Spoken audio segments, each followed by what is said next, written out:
Hi, welcome to my online video blog, Life Lessons from a Recovering Know-It-All.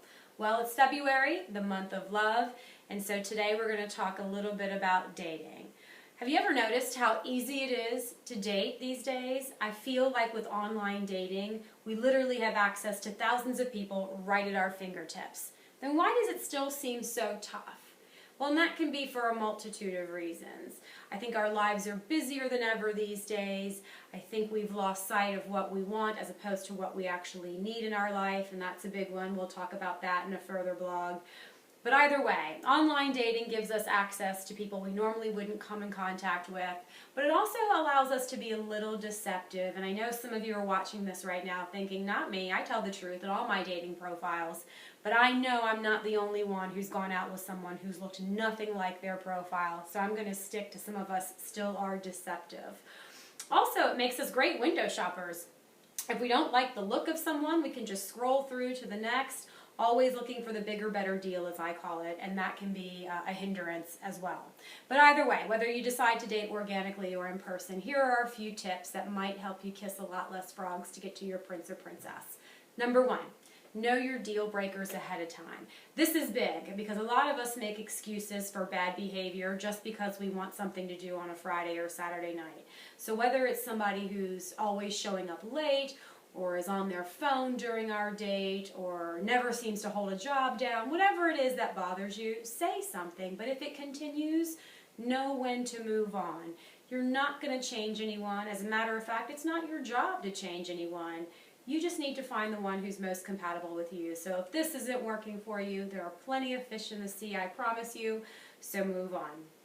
Number two, be excited about your day. Unless you're meeting at the gym, put some thought into an outfit. I know this sounds kind of silly, but visual stimulation still is the first thing that gets noticed, especially for men. So put a little effort into it. Pretend like you're actually excited to be sitting across from the person that's going to be sitting across from you in just a few moments. Also, be engaging. If my best friend Kim were here, I know she'd be clapping. It's her biggest pet peeve.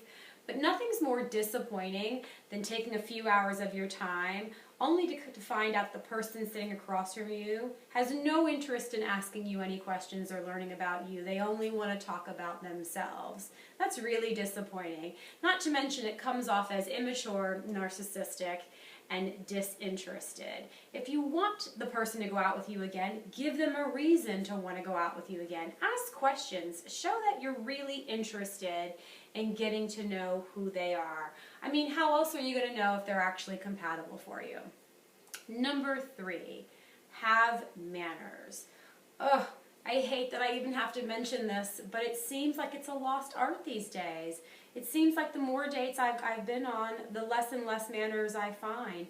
Men and women both. Open doors. Be grateful. Be appreciative. Say please and thank you. Good manners is still the best currency, and it's probably the one tip that will set you apart from the crowd. Number four, forget the 3-day rule. If you have graduated college and you are ready to be an adult, then date like an adult. This term should never be used anymore. I can't tell you how many friends and colleagues I still hear go, well, I like him or her, but I just went out with him last night. I need to wait a day or two.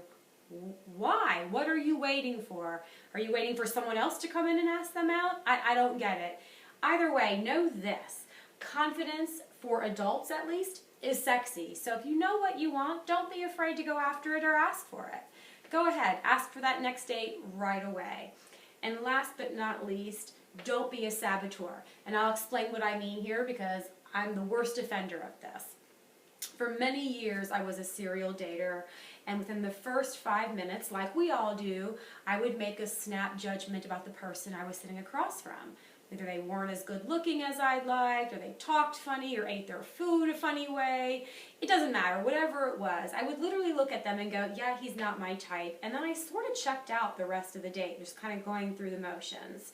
Well, after years of doing this, I decided to actually expand my heart and open my mind a little bit. And when I did, I actually fell in love with a guy who was not my type, and I've never been more grateful. So remember, when you're always going after what you want, sometimes you'll miss what you need. That's an important one. You should really write that down. I'll say it again. When you're always going after what you want, you'll miss what you need. And we'll talk about that in a later blog as well. But until then, I hope these tips have helped. Happy dating, happy Valentine's Day. And if you'd like to see a topic covered on my next blog, or if you have questions, feel free to email me at knowitallblogs@gmail.com. Take care and have a great day.